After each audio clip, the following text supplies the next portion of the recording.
എയ്ക്കോസ പെൻറ്റനോയിക് acid, docosahexaenoic acid, ഗ്രീക്കോ ലാറ്റിനോ ഫ്രഞ്ചോ ഒന്നുമല്ല. നമ്മുടെ ചെറുപ്പക്കാരിലുണ്ടാകുന്ന കുഴഞ്ഞു വീണുള്ള മരണത്തിന് ഏറ്റവും നല്ല പ്രതിവിധിയാണ് EPA DHA എന്ന ഈ ഷോർട്ട് ഫോമിൽ അറിയപ്പെടുന്ന ചില മോളിക്യൂൾസ്. പല ചെറുപ്പക്കാരിലും ഹാർട്ട് അറ്റാക്ക്, സ്ട്രോക്ക് പോലുള്ള പ്രശ്നങ്ങൾ കൂടി വരുന്നുണ്ട്. കോവിഡ് വാക്സിനേഷൻ മൂലമാണ് എന്നൊരാക്ഷേപമുണ്ട്. അതുകൊണ്ട് തന്നെ എല്ലാവരും ഡൈമർ ടെസ്റ്റ് അത്യാവശ്യമായിട്ട് ചെയ്തിരിക്കണം എന്ന് ഒരു വാട്സപ്പ് മെസ്സേജ് പാറിപ്പറന്ന് നടക്കുന്നത് കണ്ടു. ഇതിൻ്റെ സത്യാവസ്ഥ എന്താണ്? ഈ ഹാർട്ട് അറ്റാക്കും സ്ട്രോക്കും വരാനുള്ള സാധ്യത കൂടുതലാണോ? 30കളിലും 40ലും ഉള്ളവർക്ക് ഈ ബ്ലോക്ക് ഉണ്ടാകുന്നത് കൊണ്ടുണ്ടാകുന്ന പ്രശ്നങ്ങൾ വരുന്നത് എന്തുകൊണ്ടാണ്? അതിനെ പ്രിവെൻറ്റ് ചെയ്യാൻ നമുക്ക് ഉള്ള പ്രതിവിധികൾ എന്തൊക്കെയാണ് എന്നുള്ളതെല്ലാം നമുക്കിന്ന് ഡിസ്കസ് ചെയ്യാം. Eicosapentaenoic acid, docosahexaenoic acid, ഗ്രീക്കോ ലാറ്റിനോ ഫ്രഞ്ചോ ഒന്നുമല്ല. നമ്മുടെ ചെറുപ്പക്കാരിലുണ്ടാകുന്ന കുഴഞ്ഞു വീണുള്ള മരണത്തിന് ഏറ്റവും നല്ല പ്രതിവിധിയാണ് EPA DHA എന്ന ഈ ഷോർട്ട് ഫോമിൽ അറിയപ്പെടുന്ന ചില മോളിക്യൂൾസ്. നമുക്കറിയാം, കോവിഡിന് ശേഷം പല ചെറുപ്പക്കാരിലും ഹാർട്ട് അറ്റാക്ക്, സ്ട്രോക്ക് പോലുള്ള പ്രശ്നങ്ങൾ കൂടി വരുന്നുണ്ട്. കോവിഡ് വാക്സിനേഷൻ മൂലമാണ് എന്നൊരാക്ഷേപമുണ്ട്. അതുകൊണ്ട് തന്നെ എല്ലാവരും ഡൈമർ ടെസ്റ്റ് അത്യാവശ്യമായിട്ട് ചെയ്തിരിക്കണം എന്ന് ഒരു വാട്സപ്പ് മെസ്സേജ് പാറിപ്പറന്ന് നടക്കുന്നത് കണ്ടു. ഇതിൻ്റെ സത്യാവസ്ഥ എന്താണ്? കോവിഡ് വാക്സിൻ എടുത്തവർക്ക്, കോവിഡ് വന്നവർക്ക് ഒക്കെ ഈ ഹാർട്ട് അറ്റാക്കും സ്ട്രോക്കും വരാനുള്ള സാധ്യത കൂടുതലാണോ?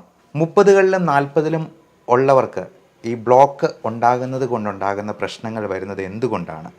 അതിനെ പ്രിവെൻറ്റ് ചെയ്യാൻ നമുക്ക് ഉള്ള പ്രതിവിധികൾ എന്തൊക്കെയാണ് എന്നുള്ളതെല്ലാം നമുക്കിന്ന് ഡിസ്കസ് ചെയ്യാം. നമസ്കാരം, ഞാൻ doctor Bipin Jose, pulmo medical centre, Pala, Kanjirappally and Sultan Bathery.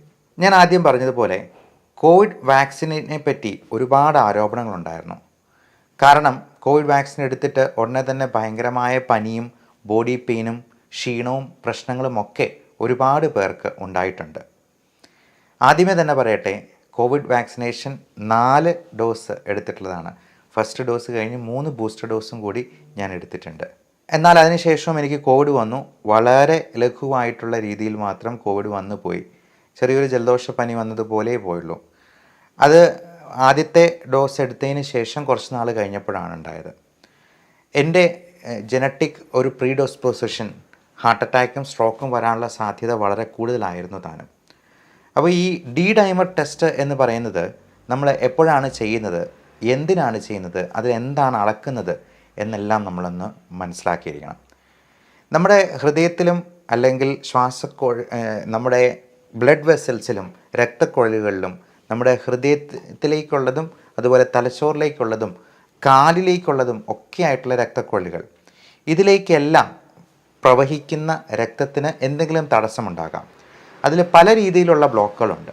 അപ്പം നമ്മൾ ഡൈമർ പ്രധാനമായും എലിവേറ്റഡ് ആയിട്ട് കാണുന്നത് എംബോളിസം എന്ന് പറയുന്ന, അത് ചിലപ്പോൾ കാലിലേക്കുള്ള രക്തയോട്ടം തടസ്സപ്പെടുന്ന DVT എന്ന് പറയുന്ന ഡീപ്പ് വെയിൻ ത്രോംബോസിസ്, അതേപോലെ തന്നെ ശ്വാസകോശത്തിലോട്ട് കൊണ്ടുപോകുന്ന രക്തക്കുഴലുകൾ ബ്ലോക്ക് ഉണ്ടാകുന്നതിനെ പൾമണറി എംബോളിസം എന്നും, അതുപോലെ തന്നെ നമ്മുടെ ഹൃദയത്തിൻ്റെ പേശികൾക്ക്, അത് ഹൃദയത്തിൻ്റെ ഭിത്തികളിലേക്ക് കൂടുതൽ രക്തം കൊണ്ടുവന്ന് എത്തിക്കുന്ന, ഓക്സിജൻ എത്തിക്കുന്ന ചെറിയ രക്തക്കുഴലുകളുണ്ടാകുന്ന ബ്ലോക്കിനെ നമ്മൾ കൊറോണറി ആർട്ടറി ഡിസീസ്, അത് വളരെ സിവിയർ ആയിട്ടുള്ള ബ്ലോക്കായി വരുമ്പോഴാണ് നമ്മൾ ഹാർട്ട് അറ്റാക്ക് എന്ന സാധാരണയായിട്ട് പറയുന്ന മയോകാർഡിയൽ ഇൻഫാർക്ഷൻ സംഭവിക്കുക. അപ്പോൾ ഈ ബ്ലോക്കുകളൊക്കെ ചിലപ്പോൾ 50%, 70% നമ്മൾ ആൻജിയോഗ്രാം ഒക്കെ ചെയ്തവർക്ക് പറയുന്നത് കേൾക്കാം. അത് 90%-ൻ്റെ 2 ബ്ലോക്ക് ഉണ്ടായിരുന്നു, അല്ലെങ്കിൽ 3 ബ്ലോക്ക് ഉണ്ടായിരുന്നു. ട്രിപ്പിൾ വെസൽ ഡിസീസ്, അതായത് 3 രക്തക്കുഴലുകളിൽ, പ്രധാനപ്പെട്ട രക്തധമനികളിൽ, കൊറോണറി ആർട്ടറീസിൽ ബ്ലോക്ക് വരുന്നത്, അങ്ങനെയുള്ള പല കാര്യങ്ങളും നമ്മൾ പലപ്പോഴായിട്ട് കേട്ടിട്ടുണ്ടാവാം. ഇതുപോലെ തന്നെ തലച്ചോറിലേക്കുള്ള രക്തക്കുഴലുകളിൽ ബ്ലോക്ക് ഉണ്ടാകാം, സെറിബ്രൽ എംബോളിസമായിട്ട്. അപ്പോൾ എന്ത് ബ്ലോക്ക് വന്നാലും അതിലേക്ക്, ആ അവയവത്തിലേക്ക് രക്തം കൊണ്ടുവന്നെത്തിക്കുന്നതിൽ കുറവ് വരികയും അതിൽ പ്രധാനമായിട്ടും ഓക്സിജൻ എന്ന് പറയുന്ന ന്യൂട്രിയൻറ്റ് ഇല്ലാതെ വരുമ്പോഴേക്കും ആ കോശങ്ങളെല്ലാം നിർജീവമാവുകയും ചെയ്യുകയാണ് ചെയ്യുന്നത്. ഈ ബ്ലോക്കുകൾ തന്നെ പലതരത്തിലുണ്ട്. അത് സ്റ്റേബിളായിട്ട് കട്ടിയുള്ള ബ്ലോക്കായിട്ടുള്ളതുണ്ട്, പെട്ടെന്ന് പൊട്ടാൻ പാകത്തിനിരിക്കുന്ന ബ്ലോക്കുകളുണ്ട്, അപ്പോൾ ഇങ്ങനെയുള്ള ബ്ലോക്കുകൾ അപ്പം ഈ കോവിഡിന് ശേഷം അല്ലെങ്കിൽ കോവിഡ് വരുമ്പോൾ നമ്മുടെ രക്തക്കുഴലുകൾക്കുള്ളിലും ഇതുപോലെ ചെറിയ ക്ഷതങ്ങളുണ്ടാവും എന്നുള്ളതാണ് നമ്മൾ മനസ്സിലാക്കേണ്ടത്. അത് രക്തക്കുഴലുകളിൽ ഉണ്ടാകുന്ന ഈ ക്ഷതങ്ങളിൽ പ്ലേറ്റ്ലെറ്റ് അഗ്രിഗേഷൻ സംഭവിക്കുകയും ചിലപ്പോൾ നമുക്ക് കൊളസ്ട്രോൾ കൂടിയിരിക്കുന്നവർക്ക്, മറ്റ് പലതരത്തിലുള്ള റിസ്ക് ഫാക്ടേഴ്സ് ഉള്ളവർക്ക്, അത് ഏറ്റവും പ്രധാനം പുകവലി, ആൽക്കഹോളിസം, പിന്നെ genetic risk factors, mental stress, നമ്മുടെ മറ്റ് മെറ്റബോളിക് അസുഖങ്ങളായിട്ടുള്ള ഡയബറ്റീസ്, ഹൈപ്പർ ടെൻഷൻ, കൊളസ്ട്രോള് തുടങ്ങിയ മറ്റ് കോമോബിഡിറ്റീസും കൂടെ ഉള്ളവർക്ക്, വളരെ സെഡൻറ്ററി ലൈഫ് സ്റ്റൈലായിട്ട് നമ്മൾ ഒരു ജോലി പോലും ചെയ്യാതെ, എണീറ്റുള്ള ഒരു ജോലി പോലും ചെയ്യാത്ത ആൾക്കാരിൽ ഒക്കെ ഈ റിസ്ക് ഫാക്ടേഴ്സ് കൂടിയിരിക്കുന്നവർക്ക് ഇത് ബ്ലോക്കുകൾ ഉണ്ടാക്കും. അത് ഈ സ്റ്റേബിൾ ബ്ലോക്കായിട്ട് ചിലപ്പോൾ ഇരുന്നേക്കാം, എന്നാൽ പെട്ടെന്ന് പൊട്ടിപ്പോകുന്ന ബ്ലോക്കുകളായിട്ടുണ്ടാവാം. ഇപ്പോൾ ഈ ക്ഷതങ്ങളിൽ ഈ പൊട്ടിപ്പോകുമ്പോഴേക്കും അവിടെ കൂടുതൽ പ്ലേറ്റ്ലെറ്റ് അഗ്രിഗേഷൻ ഉണ്ടാവുകയും അത് ഫുള്ളായിട്ട് ബ്ലോക്ക് ആവുകയും ചെയ്യാനുള്ള സാധ്യതയുണ്ട്. അപ്പോൾ അതിൻ്റെ ലക്ഷണങ്ങളായിട്ട് നമുക്ക് ഏത് അവയവത്തിലേക്കുള്ള രക്തക്കൊഴലുകളിലാണോ ബ്ലോക്ക് ഉണ്ടാകുന്നത് അതിനനുസരിച്ചുള്ളതായിരിക്കും. ഇപ്പോൾ DVT അഥവാ ഡീപ്പ് വെയിൻ ത്രോംബോസിസിൽ കാലുകളിൽ നീര് വയ്ക്കുക, വേദന ഉണ്ടാവുക, ഭയങ്കരമായ കഴപ്പ്, അല്ലെങ്കിൽ അതിലേക്ക് ഭയങ്കര നംനെസ് ആയിട്ട് തോന്നുക തുടങ്ങിയ പ്രശ്നങ്ങളെല്ലാം നമുക്ക് തോന്നിയേക്കാം.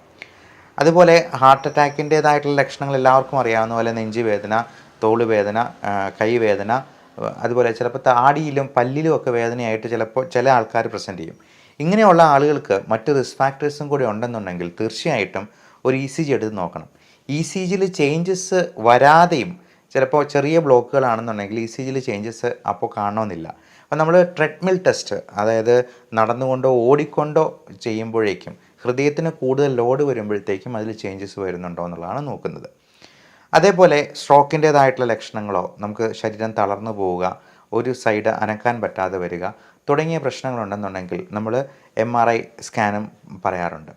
അപ്പോൾ ഏറ്റവും നല്ലത് ബ്ലോക്കുകൾ എത്ര % ആണ്, എത്രയാണ് എന്നൊക്കെ അറിയാനായിട്ട് ആൻജിയോഗ്രാമാണ്.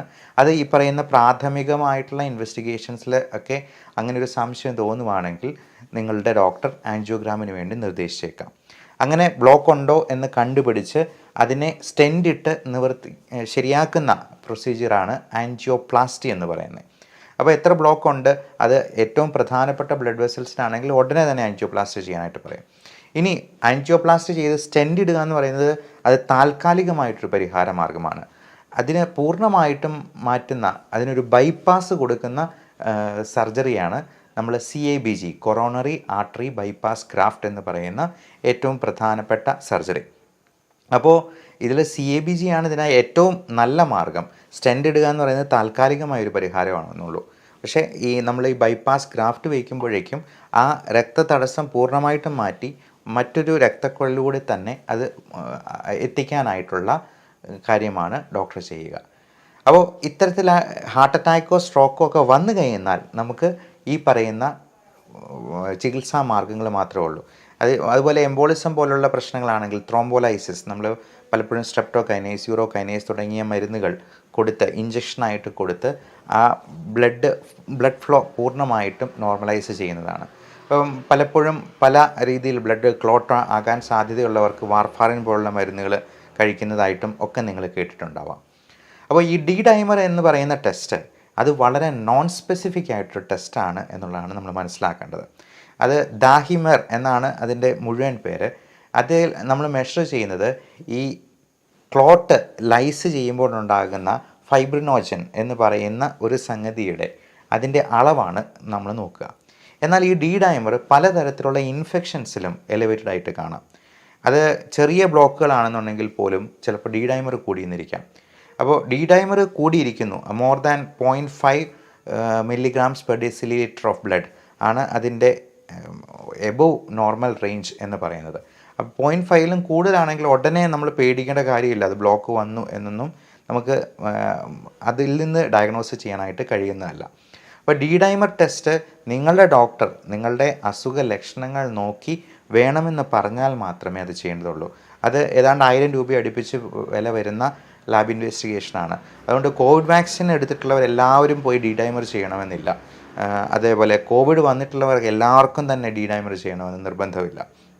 മറ്റ് പരിശോധനകൾ ചെയ്ത് ഇതിൻ്റേതായിട്ടുള്ള എന്തെങ്കിലും സിംറ്റംസ് കാണുന്നു എന്നുണ്ടെങ്കിൽ നിങ്ങളുടെ ഡോക്ടർ ആവശ്യപ്പെടുന്നതിനനുസരിച്ച് നമുക്ക് ഡി ഡൈമർ ടെസ്റ്റും മറ്റ് പരിശോധനകളും അതിൻ്റെ കൂടെ ചെയ്യാവുന്നതാണ്. ഇനി ഡി ഡൈമർ എലവേറ്റഡ് ആകുന്ന കണ്ടീഷൻസ്, അതുപോലെ ഹൃദയത്തിൽ ബ്ലോക്ക് ഉണ്ടാകുന്ന അല്ലെങ്കിൽ സ്ട്രോക്ക് ഉണ്ടാകുന്ന, കുഴഞ്ഞു വീണുള്ള മരണങ്ങൾക്ക് ഏറ്റവും പ്രധാനപ്പെട്ട ഹൃദയാഘാതം ഒഴിവാക്കാനായിട്ട് നമുക്ക് നമ്മുടെ ഭക്ഷണത്തിൽ ഉൾപ്പെടുത്താവുന്ന ഏറ്റവും നല്ല സംഗതിയാണ് ആദ്യം പറഞ്ഞ EPA DHA എന്ന രണ്ട് മോളിക്യൂൾസ്. അപ്പോൾ ഇത് എന്താണ് എന്നുള്ളത് നമ്മൾ മനസ്സിലാക്കിയിരിക്കുക. omega-3 ഫാറ്റി ആസിഡ് എന്ന് പറയുന്ന സംഗതിയാണ്.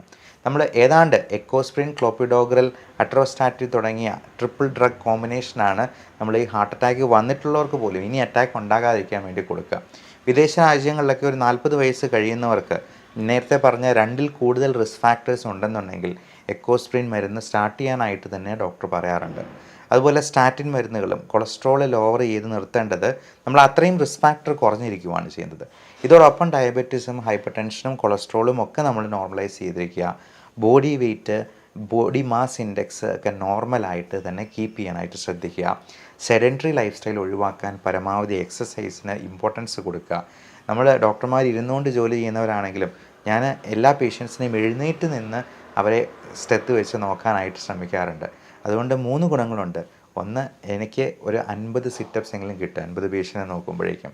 2, പേഷ്യൻറ്റിനെ നന്നായിട്ട് നോക്കാനായിട്ട് എനിക്ക് കഴിയും.